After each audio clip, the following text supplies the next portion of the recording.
Thanks for being here today. Hopefully you're staying warm as the weather has changed for us, at least in Calgary. Um, Today's Lunch and Learn is all about professional development. We're not going to just stick to like the theoretical sense of it, but we're going to talk about kind of how training impacts the full spectrum of our operations as operators in childcare. And I will be able to talk a little bit about maybe some of the changes and kind of rumors that are floating around about professional development funding in the province. So I'm going to make sure I leave time at the end for that. So if you have questions, feel free to use the chat throughout or save it for the end, and we can kind of talk one-on-one or one with a group about those specific questions. So like all of our lunch and learns, we are here today because of the generosity and support of ChildFriendly. Wayne is here today from ChildFriendly again. So if you have any questions around ChildFriendly as a software to support your center and what it can do with all the features and where it is now versus even where it was maybe a year ago when we started these lunch and learns, Wayne is available to take any questions you have. But for our session today, it's going to be all about professional development, setting your educators up for success, why training matters, for support, for competency, for quality in your centers. Like any of our child-friendly lunch and learns, this is really here just as a platform to just have open discussion from an operator perspective. We're not here to represent the government of Alberta, the professional development funding department, or anything along those lines. It's just an open conversation and dialogue to share our experiences. The focus today is going to be about why competency matters, training and support, and the connection with educator mental health, how professional development impacts quality, why this improves retention and compliance, and simple ways you can strengthen your center. So we'll get started right away with kind of the reality of professional development and what the big idea is behind it. So the stronger your educators feel, the stronger your program becomes. It's all linked together: training, competency, confidence, consistency, and the outcome being quality. When educators are set up for success, your classrooms run calmer, your families experience stability, and staff stay longer, and compliance is easier. I have had the privilege of being part of a lot of different professional development days across the sector in the last year, large ones, where we've seen a whole, 200, 300 educators come for the event, to small kind of one-on-one support for directors in centers. And it's always interesting to me to see what the difference is when us as operators make that investment to have whatever kind of professional development aligns with your center and the needs that your educators are feeling. It's probably one of the best investments you can make in your center and in your staff. And definitely we've noticed some big gaps, I think, across the industry right now. And I know for myself as an operator, we're always looking at ways that we can improve our centers, make sure that we're compliant, and really support our team. So, I mean, when we talk about competency, which we hear that word a lot in our industry, a lot of the programs and training available to us is all competency based. And I think it's important to kind of point out why competency matters more than passion, like I said on here. People and our educators don't burn out because they don't care. I don't really think there's ever a lack of caring and passion in our industry. I think that's why we're all still here today. But people burn out because they don't feel that they know what to do. They don't know how to handle the changing dynamics on the floor in childcare, which, as we all know, is never the same day twice. Educators are feeling very unprepared for challenges.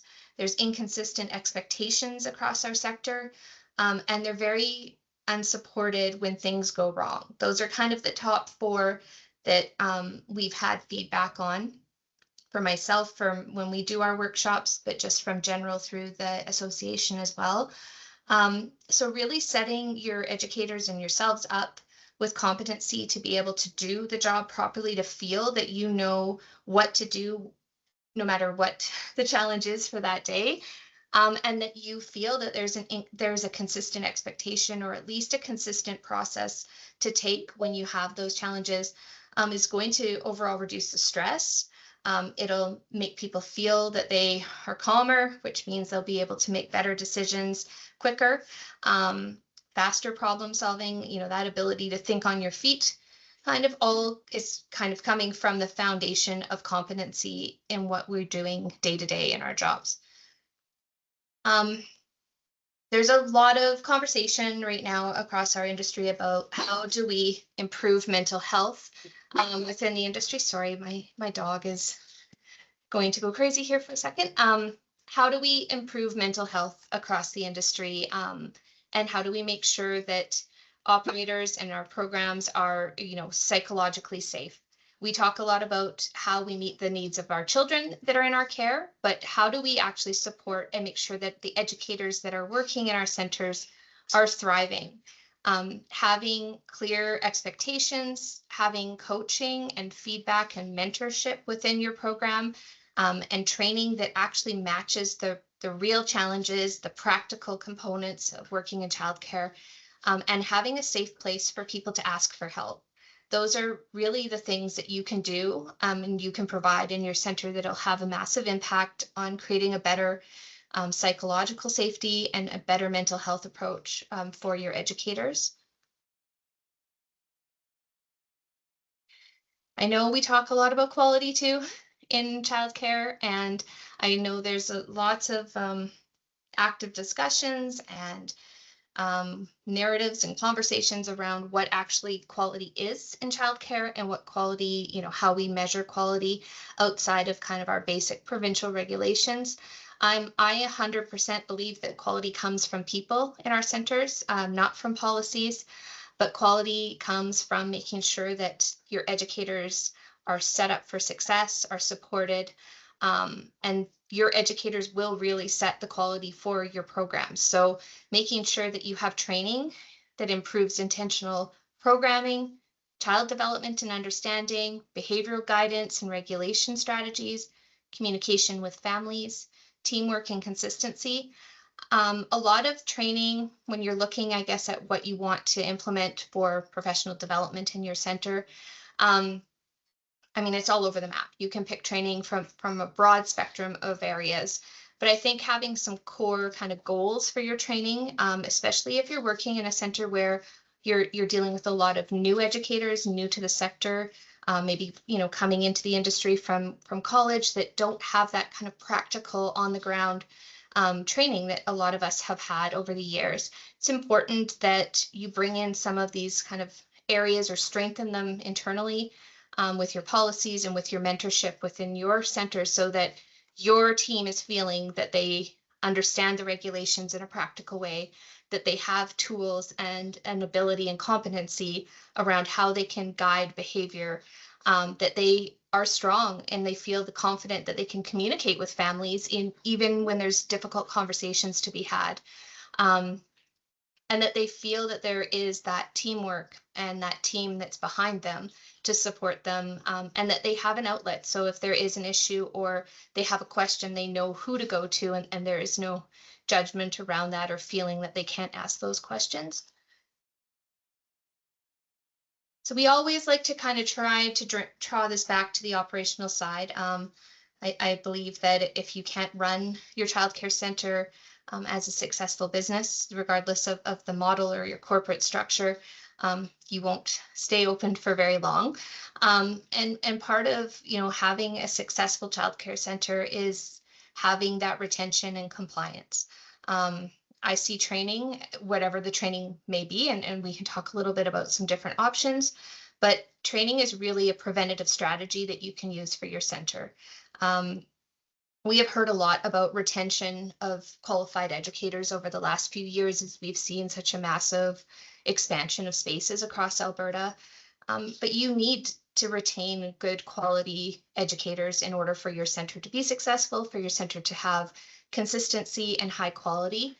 And educators will stay where they feel that they're invested in, supported, and confident and capable. That's really important, and we can talk a little bit about some of those kind of tips around how you could do that. with some professional development options. But compliance too. I think there has been definitely an increase of non-compliance across the industry in the last few years. And a lot of that comes from gaps in understanding, gaps in experience, unclear expectations, inconsistent practices, like I said, knowledge gaps, and lack of ongoing reinforcement. So myself, I go into a lot of centers to support when there has been non-compliances. And a lot of the times it is really just a basic understanding for people of what the regulation requirements are. We can all read the regulations, but understanding them is a different thing from reading them. So making sure that your staff actually understand the regulations, what they mean, what they actually look like on the floor and in real life is so important, because it's really difficult to follow something if you don't quite understand it or really know what the steps are to making sure and the why behind it. So taking some time, whether it's through, your professional development day that you're hosting in your center, or just your onboarding and training of new staff, to making sure that you have very clear expectations, consistent practices. They know exactly what the steps are for certain, things and processes in your center, and that they have that solid backing and that competency around regulations and compliance. So I know that we're going to talk a little bit about maybe some changes with PD funding. But there's a lot of different ways that we can look at this. March 31st, I think, is our day that our PD funding in Alberta resets. So you have, a little bit of time if you want to implement any of this and utilize the funding that's available right now. But, some things to consider, and I guess it'll depend on what your budget is and what your ability for, maybe having that closure for a day or something is for your center. But to create maybe a yearly training plan, so it could be one annual PD day. Maybe you have one day each year that parents are aware of that you're closed, and during that day you have either in-house training. You could look at, maybe where the areas of need are for your center, what your educators are experiencing for challenges, maybe with behaviors or with family, reinforce your policies and procedures, and go over kind of your handbooks and those kind of things during that time. Or you could look at bringing in outside professional development opportunities and have your staff, participate in that. Quarterly refreshers are always great. So it doesn't have to be a full day. Maybe this is, an afternoon or an hour after work, or something that you fit in where you just do kind of a refresher or recap if there's been some non-compliances or some issues that have popped up, chatting with your staff about, where you are for those and how, you're rectifying, what your plans are. Again, refresher of any changes in policies or changes that are coming through the industry. Building coaching into your culture. This really is something I think that is so lacking in our industry right now, and is so important, is having that mentorship and coaching in your centers, whether it comes from an experienced operator or someone who's in like a supervisory role, or someone outside of the center, however you want to structure it. But having kind of that regular check-in with all levels of your staff, being open to feedback so that you can support the growth of your educators and your center in turn, and then making training practical. So a lot of times, we attend professional development days or different training, and it's lovely, but I know from my own experience, I've left and I thought this has been such a great afternoon, but when I show up to work on Monday, I don't feel like I actually have anything practical or anything really in my hands that I can use to help me and guide me in whatever challenges were in my day-to-day operations, or on the floor.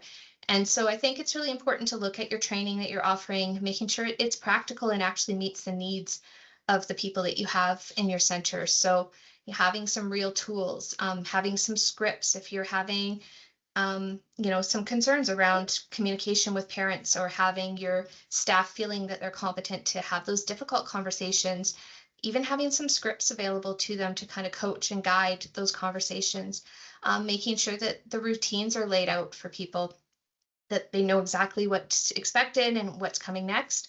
and making sure that you're really sharing those approaches with your team that you use every day. So those little steps really will help to build strong teams. And I think meeting people where they're at and asking your educators, what they need, and really looking at taking the challenges that they're facing in reality day to day on the floor and trying to find either some practical tools or some support to guide them and make them feel more competent in their role is probably the best thing that you can do.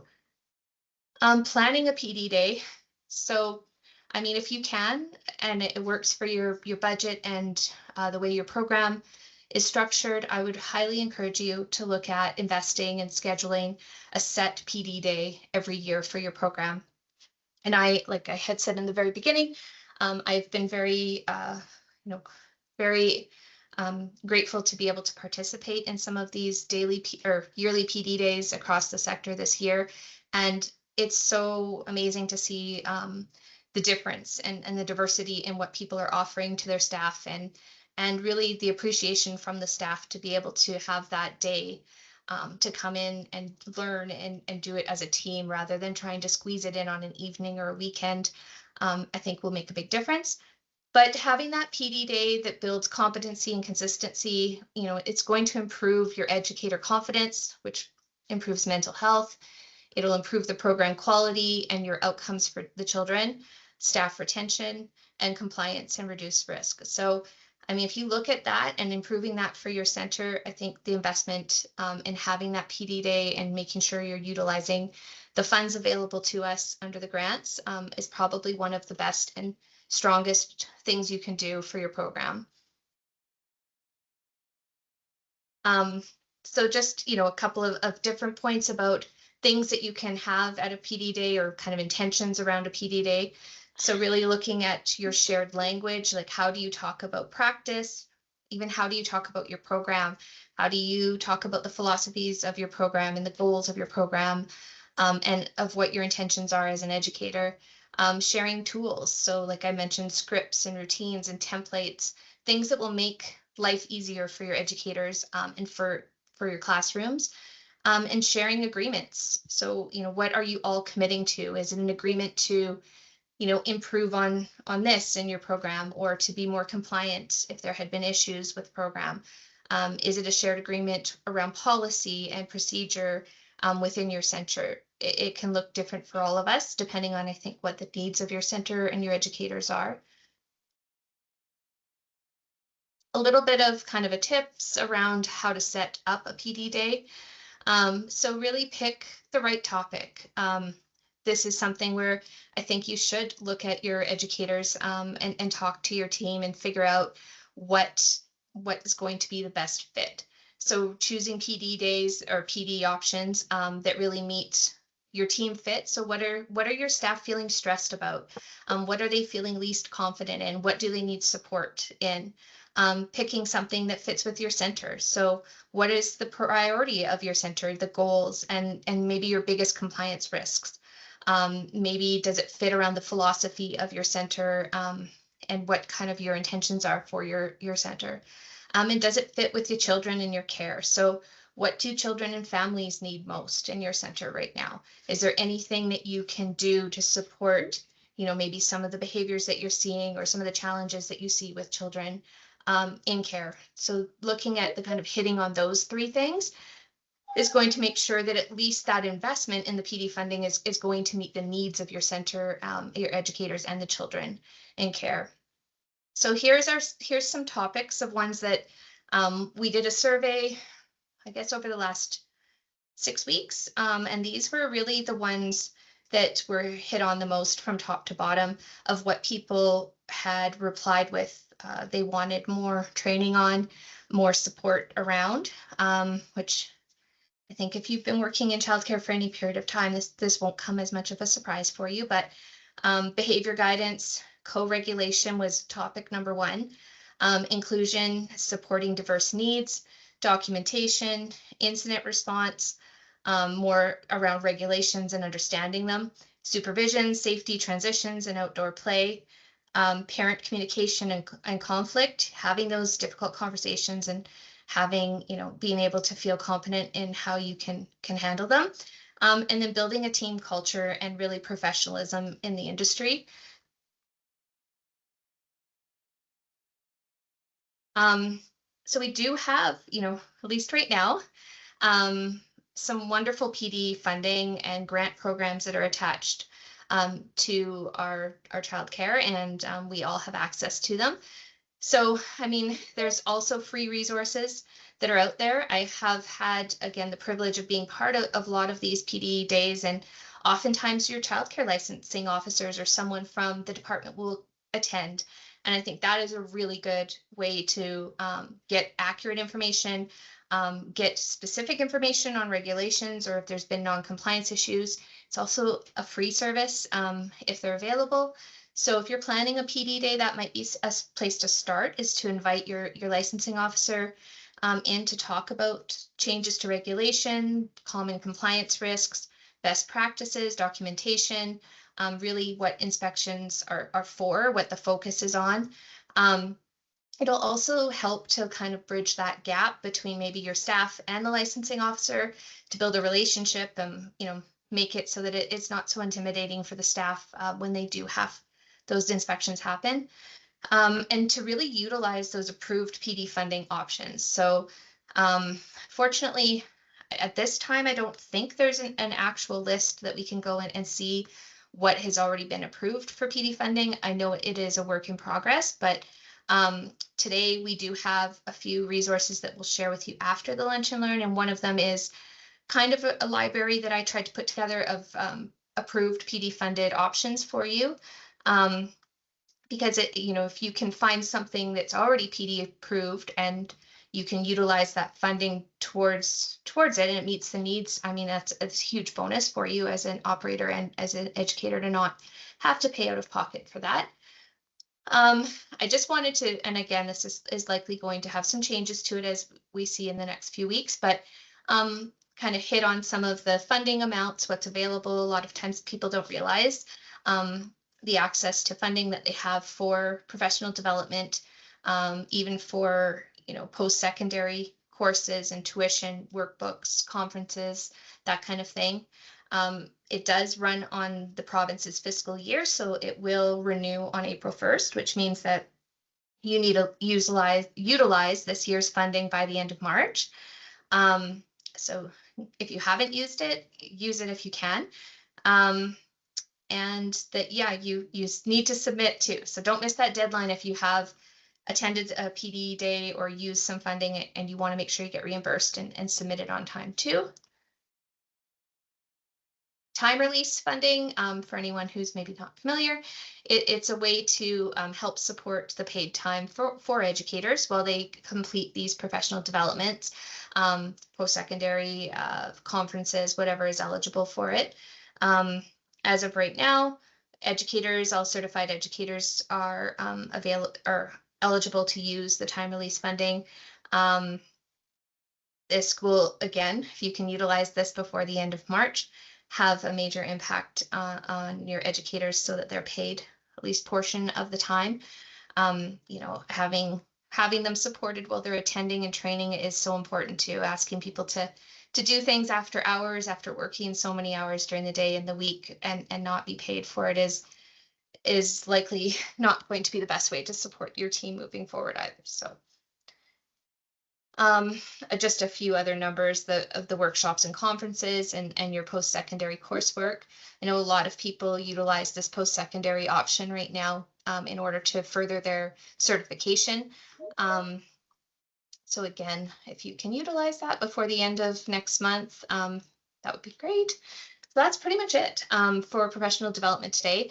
I wanted to make sure we left room to talk about kind of any questions, what you're looking for, if there's certain topics that you have hoped to find professional development around. Maybe we can share if other people know great courses.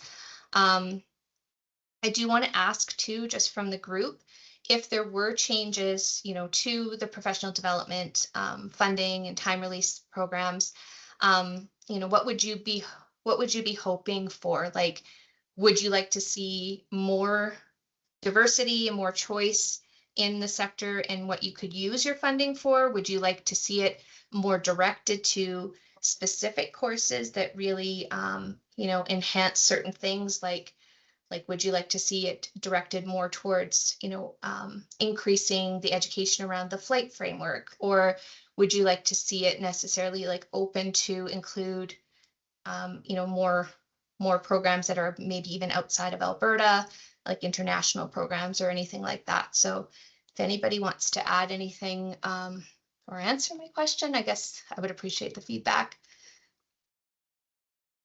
As ACE, we do have a question about if ACE has talked to the ministry about university class eligibility recently. It isn't about the course content, it's about the program of study. If you aren't in an ECE program or Bachelor of Education, even if a child development class, it won't be covered. Super disappointing. We haven't talked to them recently about that specifically. We have had conversations, and ACE has been a part of some working groups around the changes that are coming to the professional development funding. So, if you are part of ACE, you'll know that we really do advocate for more choice across the board in things and less kind of narrow vision of things. So, yeah, I'm not sure. I hope that we will see it, expanded and people have access to more options, but I'm not sure.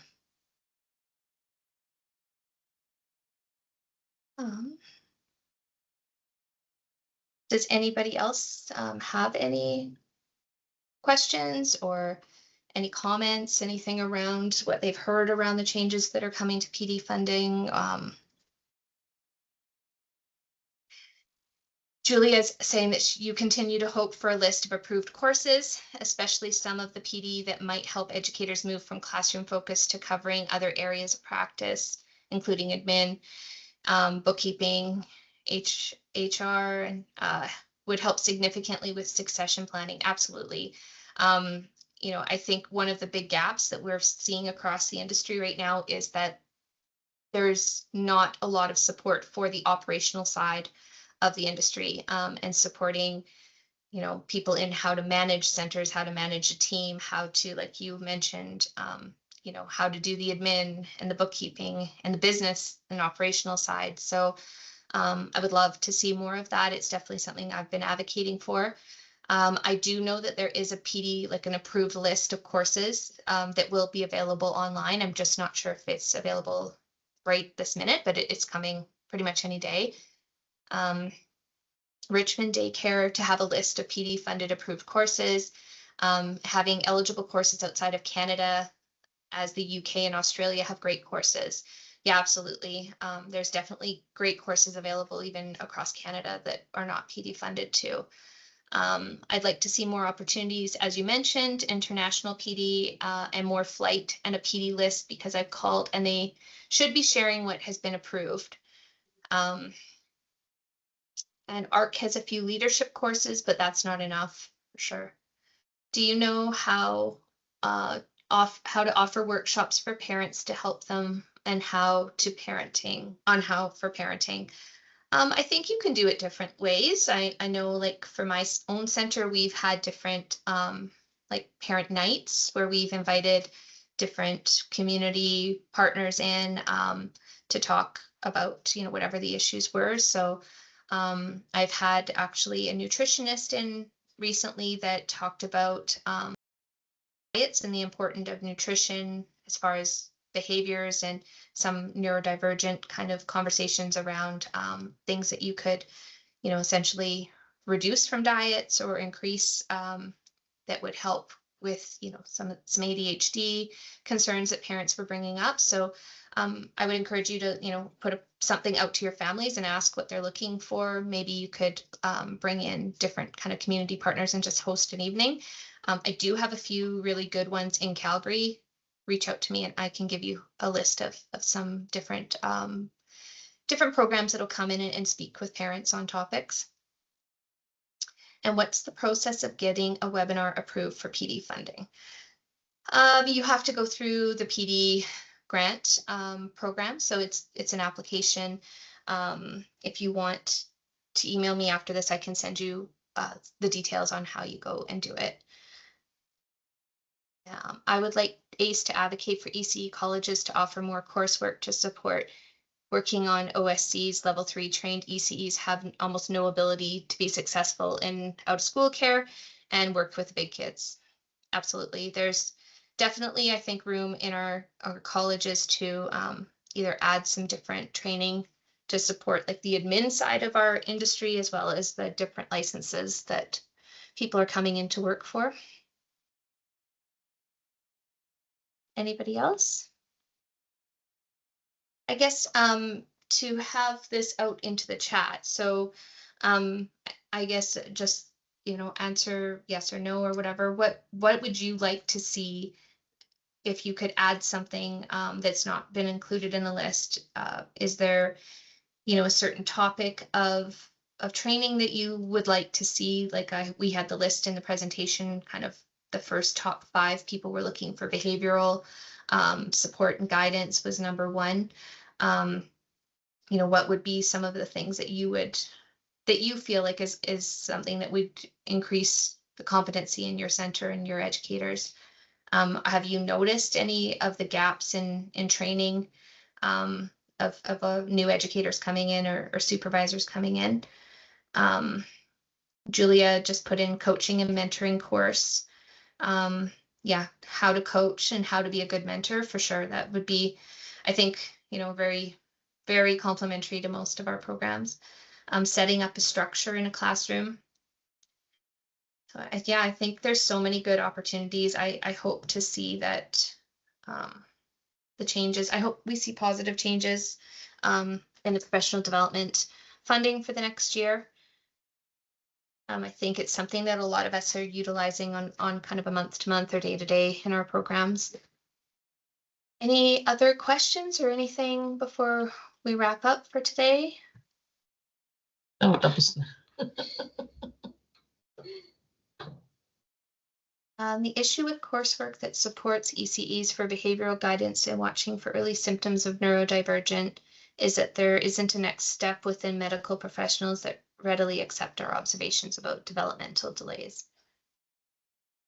Yeah, I think the behaviors and neurodivergent, concerns people have is definitely a topic of conversation when we go into centers and help support. And then with the feedback we've had in our emails and everything about what people are looking for PD funding, those are definitely the top of the list for sure. So, right. Well, I will wrap it up for today if there's no more questions. I hope that, this gave you a little bit of a framework if you want to put together professional development day for your staff.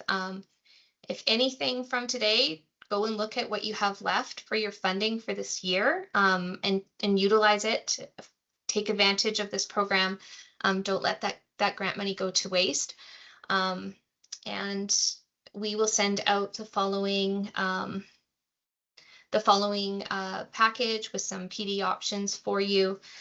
We do have an operators conference coming up in March here in Calgary that is PD funded.